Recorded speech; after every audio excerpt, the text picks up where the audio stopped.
Oi, eu sou a professora Rúbia e hoje nós vamos falar um pouco sobre respeito. Respeitar o outro, mesmo que esse outro tenha uma opinião diferente da nossa. Um debate saudável, ele acontece com argumentos plausíveis. A professora e jornalista Elaine Tavares fala um pouco sobre isso e cita também os debates que aconteciam na antiguidade. Quando se faz um debate, quando se faz uma discussão, a ideia é de que essa discussão seja feita a partir de argumentação. Então, uma pessoa argumenta sobre alguma coisa e a outra pessoa vem e rebate com um outro argumento.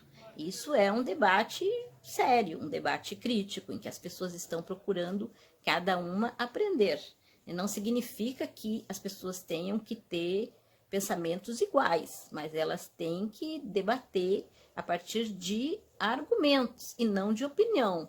Porque se tu for conversar ou debater com uma pessoa sobre o exemplo que eu dei antes, por exemplo, aquela pessoa é louca, e essa pessoa não tem um argumento plausível para justificar ou para comprovar que aquela pessoa é louca, então não tem debate, né? Na verdade, quando uma pessoa não abre mão da sua opinião, do seu julgamento pessoal, da sua sensação pessoal, do seu sentimento pessoal sobre determinado tema, essa pessoa não está debatendo e ela não está respeitando o outro, né? O pensamento do outro. Então, num debate, o importante é que seja como se estivesse numa luta de espadas, onde, em vez de esgrimir a espada, a gente fica argumentando. Então, cada um tem que apresentar um argumento melhor do que o outro, né? Esse é o centro do debate. Os gregos eram muito pródigos nisso, passavam dias, tardes,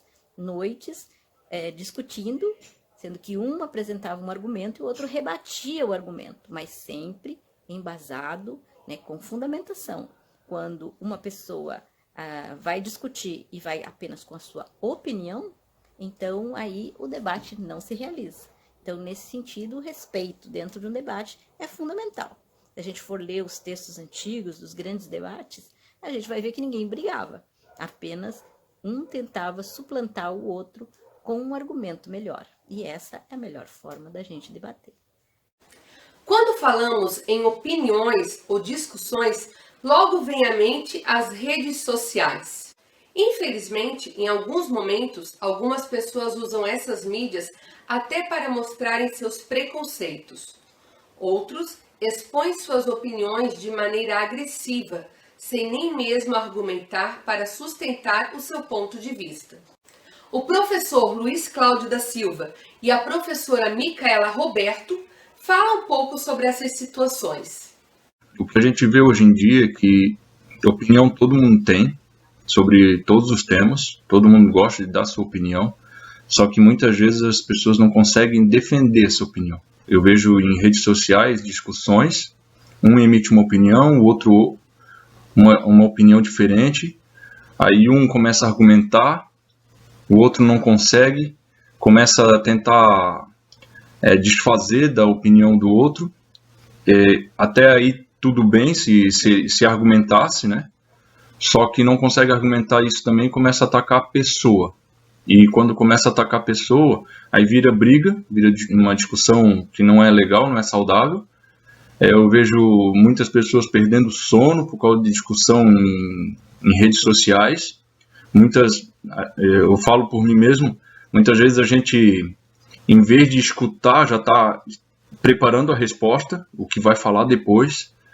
Eu acho que a gente tem que emitir opinião, sim, só que a gente tem que saber defender. Em relação à questão da argumentação, eu gostaria de sinalizar a importância de não confundirmos a opinião, o tema em si, com aquele que está opinando. Muitas vezes nós fundamentamos o nosso argumento ou o nosso contra-argumento no ataque a quem opina e não ao conteúdo do argumento. Isso é muito perigoso e tem gerado muitos conflitos desnecessários nas redes sociais, por exemplo. Então, que a gente consiga separar. Não é porque eu não respeito uma opinião que eu tenho que desrespeitar aquele que opina. Ok? A psicóloga Jussara Spolaor comenta um pouco sobre esses comportamentos nas redes sociais. Por que é importante nós pensarmos no respeito quando a gente fala de redes sociais e internet? Porque, psicologicamente, a gente não fala mais em uma diferença entre algo que é pessoal, presencial ou online. Para algumas pessoas, a vida na internet, as interações na internet são até mais importantes, têm um peso maior do que as interações presenciais. Algumas pessoas chegam a desenvolver ansiedade, medo de falar em público, medo até de expor qualquer situação pessoal na internet, como fotos, como posicionamentos. A gente chama esse processo de desrespeito na internet, a gente chama de cyberbullying, né? Ou até linchamento virtual, né? Se tem utilizado esse termo também. O que significa isso? Algumas pessoas chegam nos perfis de outras pessoas, em postagens do YouTube, em postagens do Instagram e outras redes sociais, e começam a desferir agressões, né? São violentas com a pessoa, xingam, ofendem, proferem calúnias, né? Além de ter um peso legal, ou seja, disso não ser aceito na nossa sociedade pela legislação, psicologicamente produz danos que muitas das vezes a pessoa que cometeu aquela atitude não imagina que possa acarretar. Então, comentários também depreciativos, né, julgando a outra pessoa, isso pode ser muito danoso, né, para a autoestima daquela pessoa e tudo mais. Então, cabe aqui uma reflexão. Por que é que você, ou por que é que alguém tem essa necessidade de ir até uma rede social simplesmente para agredir outra pessoa? O sentimento de raiva, de revolta, de angústia, todos temos e precisamos lidar com esses sentimentos. Mas certamente, agredir outras pessoas, achando que por estar atrás de um aparelho, né, de um celular ou de um computador, que isso não vai ter consequências. Tem sim, não só perante a legislação, mas também psicologicamente. A professora Ana Carolina Vignoli participa de um projeto de alfabetização no Complexo Penitenciário de Itajaí, na Unidade Feminina. Ela conta um pouco como acontecem esses encontros. E uma vez por semana nós temos encontros, né, com em torno de 10 mulheres, e a base desses encontros se dá por roda de conversa. Então a gente mantém nossos combinados de respeito, por mais que a gente não concorde com a opinião alheia, mas a gente consegue estabelecer uma comunicação de respeito e de argumentação que muitas vezes a gente muda de opinião, né, a partir do exercício de escuta em que o outro se propõe a contribuir no debate.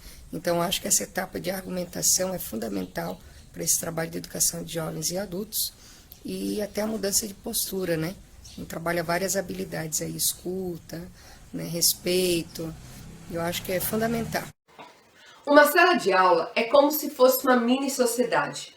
É lá que existem pessoas que têm criações diferentes das nossas, religiões diferentes, gostos diferentes. Lá que tem pessoas que têm sotaques diferentes e jeitos diferentes de ser. Talvez seja a sala de aula um lugar ideal para que pratiquemos um bom debate, pois lá temos até um professor para poder mediar. Alguns professores citam as principais regras para que aconteça um bom debate. Como funciona um debate?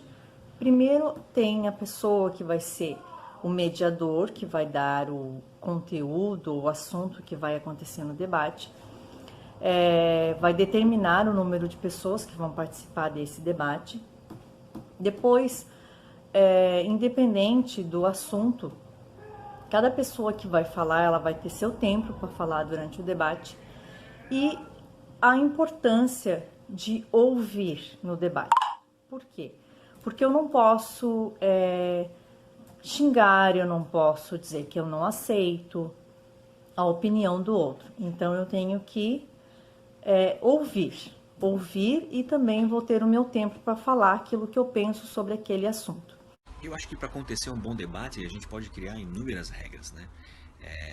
Quem vai debater, quem está participando do debate, claro, precisa conhecer todas essas regras. Eu acho que não tem um número limitado de regras. O que eu acredito é que 2 delas precisam existir, e eu espero, sempre quando eu entro num debate, sempre que eu converso com alguém, essas regras elas existem, né? Então a primeira é saber respeitar. Então eu tenho que ouvir a outra pessoa até o final, eu tenho que ouvir o que ela tem para dizer, não posso interrompê-la para não cortar o raciocínio, até uma questão de educação, então ela vai falar o que ela quiser dentro daquele tempo.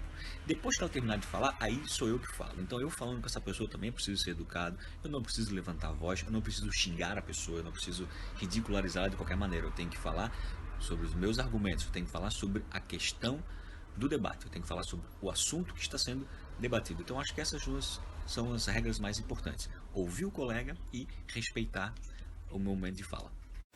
Então, como muitos professores já falaram, o ingrediente principal para que aconteça uma boa discussão é o respeito. O argumento ele serve, por exemplo, num debate, né, numa discussão. O que você precisa para realizar um bom debate? Você tem que respeitar opiniões. Então, outras pessoas vão utilizar também argumentos. Pode ser que sejam argumentos contrários ao que você pensa, à sua ideia, ao que você pesquisou. Mas isso não quer dizer que você tenha que ter raiva da pessoa, que você use de violência, de arrogância, para poder debater e argumentar com essa pessoa.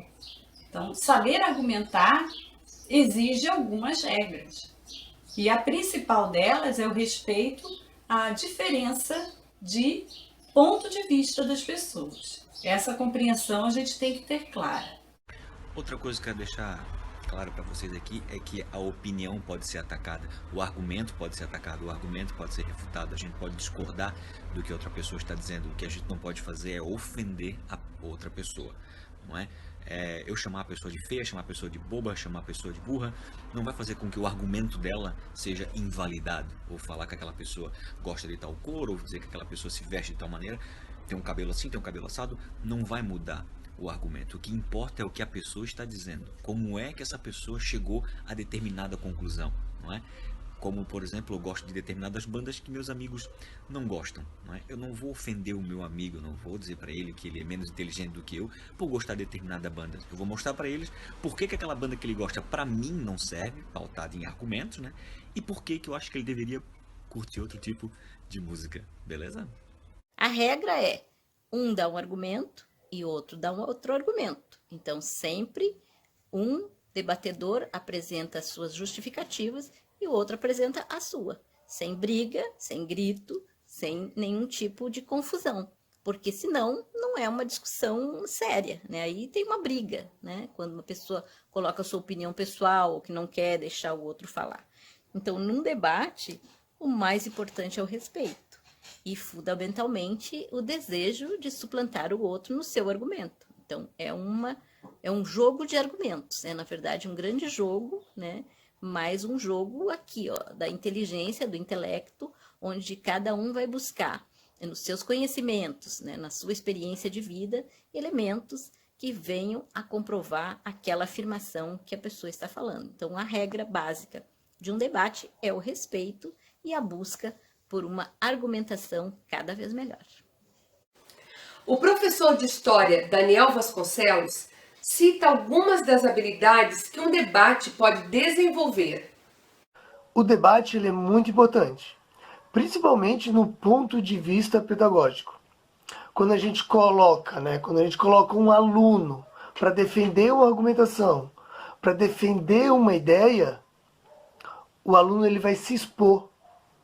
E quando a gente coloca um aluno nessa situação, a gente desenvolve habilidades e competências cognitivas, né? Então, o mais importante de um debate é o desenvolvimento da persuasão. É usado a vida inteira, em todo momento da nossa vida, né? Além da persuasão, claro, se desenvolve o ato de ouvir, compreender, desenvolver um conceito baseado em fundamentos. A prática de um bom debate pode começar desde cedo. As professoras dos anos iniciais, Alicia Medeiros e Ana Carolina, falam um pouco como elas são realizadas com as crianças. Como acontece quando uma criança ela tem uma opinião diferente da outra e por conta disso elas entram em conflito?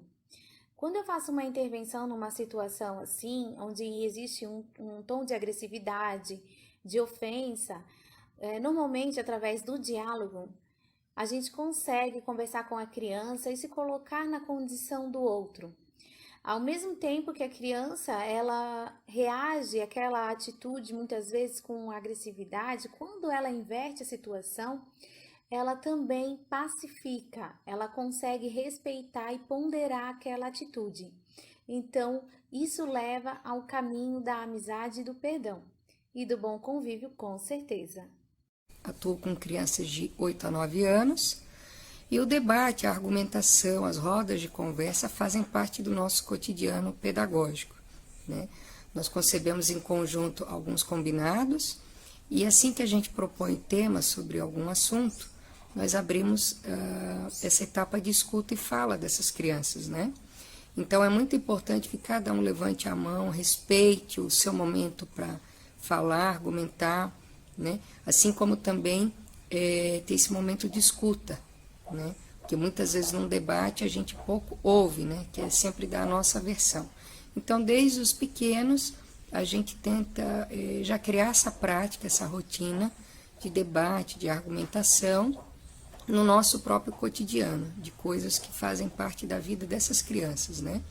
Então, quando a gente vai trabalhar bairros, vamos supor que teve a participação do professor de geografia numa aula, explicando todos os bairros, né, demonstrando, depois dessa fala do especialista, a gente abre, né, para essas crianças trazerem as suas vivências, as suas experiências, e sempre com base na noção de valores, né, valores para a convivência, respeitando sempre, fomentando essa coisa do respeito mútuo, a tolerância, né, em virtude que essas pessoas estão inseridas numa sociedade. Então, é fundamental que elas tenham esse exercício de prática, de argumentação, desde cedo. E os pequenos e as pequenas já começam a entender desde cedo que numa discussão existem regras. Eu tenho que ficar em silêncio ou eu levanto a mão para dar a minha opinião. Se eu não concordar com a opinião dele, eu vou respeitar, porque o respeito é muito importante para nossa convivência. Tem que respeitar os amigos quando estiver falando. Não pode fazer bullying com os amigos quando estiver falando. Tem que respeitar. Não pode ficar falando quando os amigos estão falando alguma coisa, sem ouvir os amigos. Por exemplo, faz conta que eu torço pro Flamengo, mas eu torço. Faz conta que eu torço pro Flamengo, daí meu outro amigo torce pro Botafogo. Daí ele xinga o Flamengo. Daí eu não posso ficar ali. Você falou o quê? Ficar batendo nele. Não posso ficar xingando. Não tem como fazer nada. Se ele gosta de um time, ele gosta do time. Se eu gosto de um, eu gosto desse time. Não tem como fazer nada. Espero que a aula de hoje tenha mostrado como é importante nós nos informarmos antes de participarmos de uma discussão, tanto em rede social quanto numa sala de aula, ou numa roda de conversa ou num debate. E além de buscarmos conhecimento, temos que saber respeitar o outro, ouvir. É muito importante praticarmos o diálogo aqui numa sociedade tão plural. Muito obrigada pela participação Espero que todos tenham aprendido e obrigada também a todas as pessoas que enviaram seus depoimentos. Até a próxima!